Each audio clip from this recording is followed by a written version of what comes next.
NGO கொடுத்த machine எங்க $17 million கொடுத்த மோசடி நடந்திருக்கு. அதான் நான் சொல்ல வரேன். மக்கள் முடிஞ்ச பிரைவேட்டுக்கு போகக்கூடாது நான் சொல்ல வரேன். நாங்கள் ஹாஸ்பிட்டல் தான் பயன்படுத்துறோம். ஆக்சிடென்ட் பட்ட ஒருத்தர் இங்க வரேன் டாக்டர் இல்ல, டாக்டர் ஹாஸ்பிட்டல்ல இல்ல, டியூட்டி டைம் டாக்டர் இல்ல, ஆம்புலன்ஸ் டிரைவர் தான் கொண்டு ஓடுறான் யாழ்ப்பாணத்துக்கு. டியூட்டி டைம்ல டாக்டர் இல்ல, ஆக்சிடென்ட் ஆன பேஷண்ட் அந்த ஆம்புலன்ஸ் டிரைவர் முடிவெடுத்து கொண்டு போறான் யாழ்ப்பாணத்துக்கு. அவன் கடவுள் ஆன்சர் அக்செப்ட் பண்ண கூடாது. நாங்க ஆன்சருக்கு சைன் வைக்கணும் தானே, பேஷண்ட் வந்து ஆன்சர்ல சைன் வைக்கணும் தானே. நாங்க வைக்காம கூடாது. ஆக்சிடென்ட் பட்டு மயக்கணில வர பேஷண்ட் சைன் சாதாரண ரெண்டு தையலோட கொண்டு போற அளவுக்கு இருக்குது. இங்க டாக்டர் இல்ல. சரி இதெல்லாம் இல்ல ஒன்று சொல்லட்டும். இங்க ஒரு சர்ஜன் இருக்கிற, இங்க மட்டும் இல்ல சர்ஜன் இருக்கிற, அவருக்கு ஆக்சிடென்ட் ஓட்டே இல்ல, ஆனா டியூட்டிக்கு வர. வணக்கம். நாங்கள் என்னடா சாவச்சேரி ஹாஸ்பிட்டலுக்கு முன்னால் இந்த ஆர்ப்பாட்டம் செய்யறதுக்கு காரணம் என்னென்னா, எங்களோட வைத்தியசாலையில் இவ்வளோ ஃபெசிலிட்டி இருக்குது, அதை சரியான முறையில் கையாளாதபடிக்கு மருத்துவர்கள் சில ஊழல் வேலைகள் இல்லாட்டி தங்களுடைய லாபத்துக்கான சில காரியங்களை செய்கிறார்கள். அதனால் நாங்கள் இதுக்கு எதிர்த்து போராடுறோம். குழந்தை பிறந்த பிள்ளைகளை உடனே இங்கே வச்சிருக்கிறதில் அனுப்புறது, யாழ்ப்பாணத்துக்கு உடனே அனுப்பி விடுறது. யாழ்ப்பாணத்துக்கு அனுப்பினோம்னா இங்கே எனக்கு இந்த ஹாஸ்பிட்டல் இருக்குது. அதனால எங்களுக்கு இந்த நீதி கொண்டு வரணும். எனக்கு போன 2 மாதத்துக்கு முதல்ல குழந்தை கிடைச்சது. குழந்தை கிடைக்கைகளை வந்து இந்த பன்னிக்கூட முடிஞ்சு 5-6 மணிக்கு ஹாஸ்பிட்டலுக்கு கொண்டு வந்தோம். ஆனால் ஹாஸ்பிட்டலில் இருந்து அனுப்பினது 8 மணிக்கு. அதுக்கு பிறகு யாழ்ப்பாணம் ஹாஸ்பிட்டலுக்கு கொண்டு போய் குழந்தைய வெளியால் எடுத்தது 10 மணிக்கு. அப்போ 4 மணிக்கான பன்னிக்கூட முடிஞ்சு குழந்தை வயிற்றுக்குள்ளே இருந்திருக்கு. அதனால தான் நான் இங்கே வந்து நிற்கிறேன். எந்த பிள்ளை பாதிக்கப்பட்டது, அதுக்கப்புறம் அந்த குழந்தையில இருக்கிற அந்த ரத்தத்தில் இருந்தது குழந்தை பன்னிக்கூட அதெல்லாம் உறைஞ்சி போய் குழந்தை பிறகு 3 நாள் பிறகு தான் அந்த காயமே அந்த இதே எடுபட்டது. குழந்தை 4 மணிக்கால அந்த பன்னிக்கூட முடிஞ்சு வயிற்று இருக்குன்னா நீங்க யோசிச்சு பாருங்க. இங்க வச்சு செய்திருந்தா அந்த நிலைமை வந்திருக்காரு. இதே வைத்தியசாலை அதே போல ஸ்கேனிங் செய்யறது, இங்க ஸ்கேன் பண்றது, குழந்தை பிறந்த ஆட்களுக்கு ஸ்கேனிங் எல்லா வசதிகளும் இருக்கு. இங்க வந்தா ஒரு நாளைக்கு 10 ஒரு டாக்டர் அனுப்பிடுங்க. ஸ்கேனிங் வசதிகள் இருந்தும் அதை ஒழுங்கா செய்யலாம். ஒரே ஒரு கதை ஸ்கேனிங் செய்யணும். அதாவது 3 மாசத்துக்கு ஒருக்கா ஸ்கேனிங் செய்யக்கூடிய வசதி இருந்து அப்படி செய்யறது. கேட்டா சொல்றது டாக்டர் இல்லை, டாக்டர் வரையில அது பல காரியங்கள் சொல்லுது. இங்க ஊழல் நடப்படுது. அதை நிறுத்தி இங்க ஒரு கட்டிடம் கட்டப்பட்டு அது இயங்காம சும்மா ஒரு கண்காட்சிக்காண்டி வச்சிருக்கிறேன். எங்களோட வளங்களை நம்ம சரியான கையாளணும் என்று சொல்லி கேட்டு உங்களோட போராட்டத்துக்கு ஆதரவு கிடைக்கும். இப்ப கடைசியா என்ன நிலைமை உங்களுக்கு என்ன நடக்க போற நீங்க எதிர்பார்க்குறீங்க? இந்த டாக்டர் இதுவரைக்கும் உங்களுக்கு தெரியாது இந்த இவ்வளவு இருக்கு, பல உபகரணங்களும் இருக்குன்னு சொல்லி.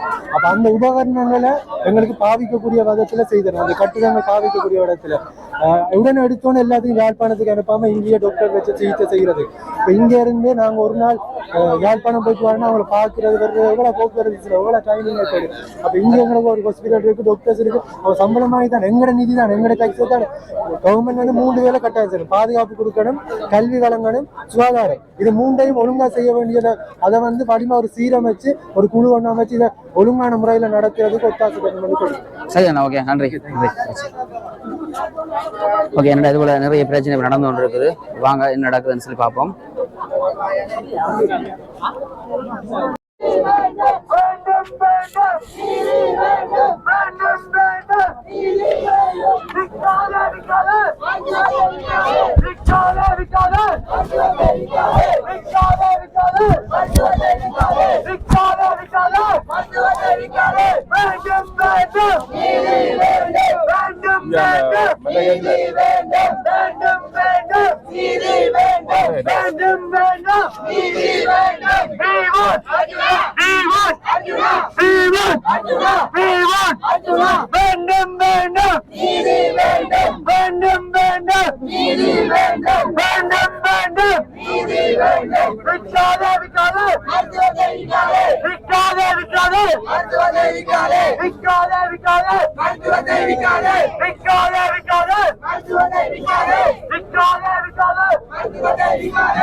அர்ஜுனா அர்ஜுனா போராடுவோம் போராடுவோம் இறுதி வரை போராடுவோம் போராடுவோம் இறுதி வரை போராடுவோம் அர்ஜுனா அர்ஜுனா அர்ஜுனா அர்ஜுனா நீதி வேண்டும் வேண்டும் வேண்டும் நீதி வேண்டும் வேண்டும் வேண்டும் நீதி வேண்டும் வேண்டும் வேண்டும் நீதி வேண்டும் வேண்டும் வேண்டும் நீதி வேண்டும் we want Arjuna we want Arjuna we want Arjuna we want Arjuna போராடுவோம் போராடுவோம் போராடுவோம் போராடுவோம் போராடுவோம் போராடுவோம் போராடுவோம் போராடுவோம் விக்காதே விக்காதே விக்காதே விக்காதே விக்காதே விக்காதே விக்காதே விக்காதே விக்காதே விக்காதே விக்காதே விக்காதே விக்காதே வேண்டும் வேண்டும் வேண்டும் வேண்டும் வேண்டும் வேண்டும் வேண்டும் வேண்டும் we want we want we want we want we want we want விக்காதே விக்காதே விக்காதே விக்காதே விக்காதே விக்காதே எழுதாதே எழுதாதே எழுதாதே எழுதாதே எழுதாதே எழுதாதே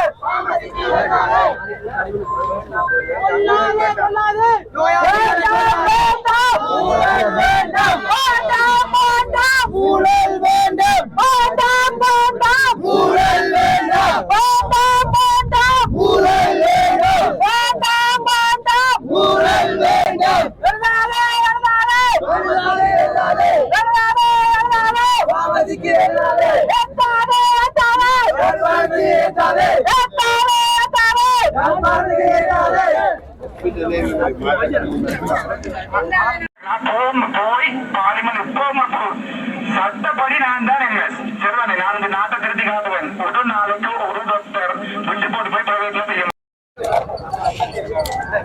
ஆனா இப்ப கடைசியா டாக்டர் என்ன சொல்லிட்டு போயிருக்கிறார்? தனக்கு இந்த நியமனம் வழங்கப்பட்டது வந்து மத்திய அரசினுடைய சுகாதார அமைச்சர். ஆகவே வந்து மாகாண சுகாதார திணைக்களம் எந்த விதமான இடமாற்றத்தையோ அல்லது விடுப்பையோ வழங்க முடியாதுன்னு சொல்லிக்கிறார். நேற்று இந்த பிரச்சனைக்கு பிறகு நேற்றைய தினம் இன்று காலை அவருக்கு வந்து விடுப்பு 5 நாள் விடுப்பிலே அங்கே மத்திய சுகாதார அமைச்சினுடைய அலுவலகத்துக்கு வர சொல்லியிருக்கேன். என்ன காரணம்னு சொன்னால் இந்த விடயம் சம்பந்தமாக பாராளுமன்றத்திலே சுகாதார அமைச்சர் அந்த விடயம் சம்பந்தமாக பேசி ஒரு தீர்மானத்தை எடுப்பதற்காக இவரையும் தன்னையும் அந்த பார்லிமெண்ட் அந்த கூட்டத்தில் வந்து அந்த தொடரில் வந்து ஒரு பார்வையாளராக இருந்து இந்த விடயங்களை பார்க்கலாம்னு சொல்லி அழைச்சிருக்கிறோம். தான் இந்த ஹாஸ்பிட்டலிருந்து 5 நாள் லீவில் போகும் வரைக்கும் லீவில் இருக்கும் வரைக்கும் இந்த வைத்தியசாலைக்கு பதில் வைத்திய ஆட்சியர்களும் நியமிக்கப்பட மாட்டேங்குவோம். அதுக்கு பதிலாக மாகாண சுகாதார பணிப்பாளர் பத்ரன் அவர்கள்லாம் இந்த வைத்தியசாலையினுடைய நிர்வாகத்தை பார்க்கிறார். அதுக்கு பிறகு அந்த மத்திய அரசு மத்திய சுகாதார அமைச்சு தான் இந்த இவரை இங்கே நியமிப்பதா திரும்பி வாரதா இல்லாட்டி வேறு வைத்தியசாலை நியமிப்பான்ற தீர்மானிக்கும். இவர் சொல்லியிருக்கிறார் தான் இதை சாவச்சேரி வைத்தியசாலையை தவிர வேறு எந்த வைத்தியசாலைக்கு நியமனம் வந்தாலும் செல்ல மாட்டேன். இந்த மக்களுடைய போராட்டத்தை அவர் மட்டும் இல்லை சர்வதேசம் என்ன மத்திய சுகாதார அமைச்சர் கூட அதை பார்த்திருக்கிறார். அதை விட இங்கே இந்த உள்ளூர் பிரதிநிதிகள் கூட அந்த பிரச்சனையை அவர்களுக்கு தெரியப்படுத்திருக்கிறார்கள். ஆகவே பார்லிமெண்டத்தில் இது சம்பந்தமாக கதைத்து இந்த பிரச்சனையை சுமூகமாக தீர்த்து மீண்டும் சாவச்சேரி ஆதார வைத்தியசாலைக்கு வைத்திய அத்தியராக வருவேன் என்று சொல்லித்தான் ஒரு உறுதியை வழங்கிட்டு தான் இன்று போயிருக்கு. ஓகே, சரியாண்ணா, நன்றி நன்றி.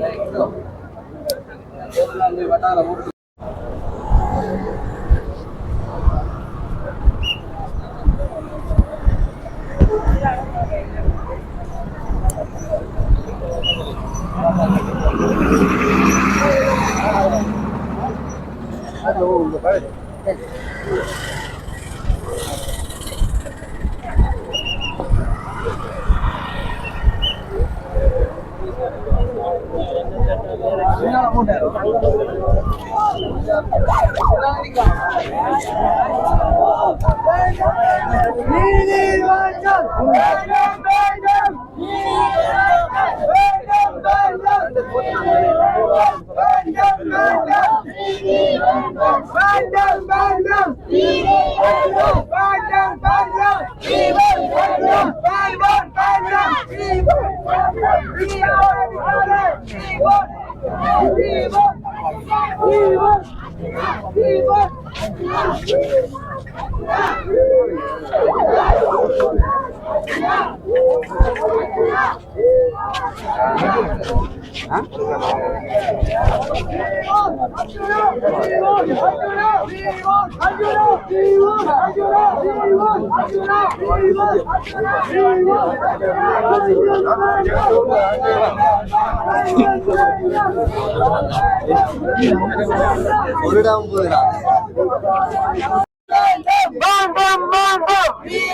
நன்றி அண்ணா. நீங்கள் அதாவது வந்து இவ்வளவு மக்களும் வந்து இந்த வைத்தியர் திருப்பி இங்கே வரணுமன்றதை எதிர்பார்த்து இன்றைக்கு கிட்டத்தட்ட ஆயிரக்கணக்கான மக்கள் இன்றைக்கு இதில் ஒன்று கூடி இருக்கணும்.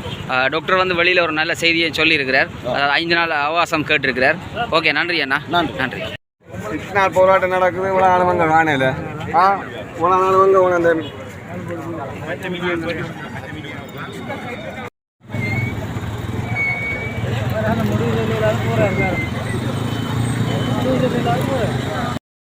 நண்பர்களே, இது போன்ற ஏராளமான விடயங்களை நான் உங்களோட கண் முன்னால் கொண்டு வரதுக்கு தயாராக இருக்கிறேன். நீங்கள் செய்ய வேண்டியதெல்லாம் இந்த சேனலை லைக் பண்ணுங்கள், கமெண்ட் பண்ணுங்கள், ஷேர் பண்ணுங்கள், முக்கியமாக சப்ஸ்கிரைப் பண்ணுங்கள். இந்த சேனலை ஏராளமான பேர் பார்வையிடுகிறீர்கள். ஆனால் சப்ஸ்கிரைப் பண்ணுவது வந்து மிகவும் குறைவாக இருக்கின்றது. எனவே தொடர்ச்சியாக இது போன்ற பதிவுகள் உங்களுக்கு வேண்டுமெண்டா நீங்கள் கட்டாயம் இந்த சேனலை சப்ஸ்கிரைப் பண்ணால் தான் உங்களுக்கு தொடர்ச்சியாக கிடைக்கும். ஓகே, நான் உங்கள் Kilinochchi K kitchen. Bye bye, tata.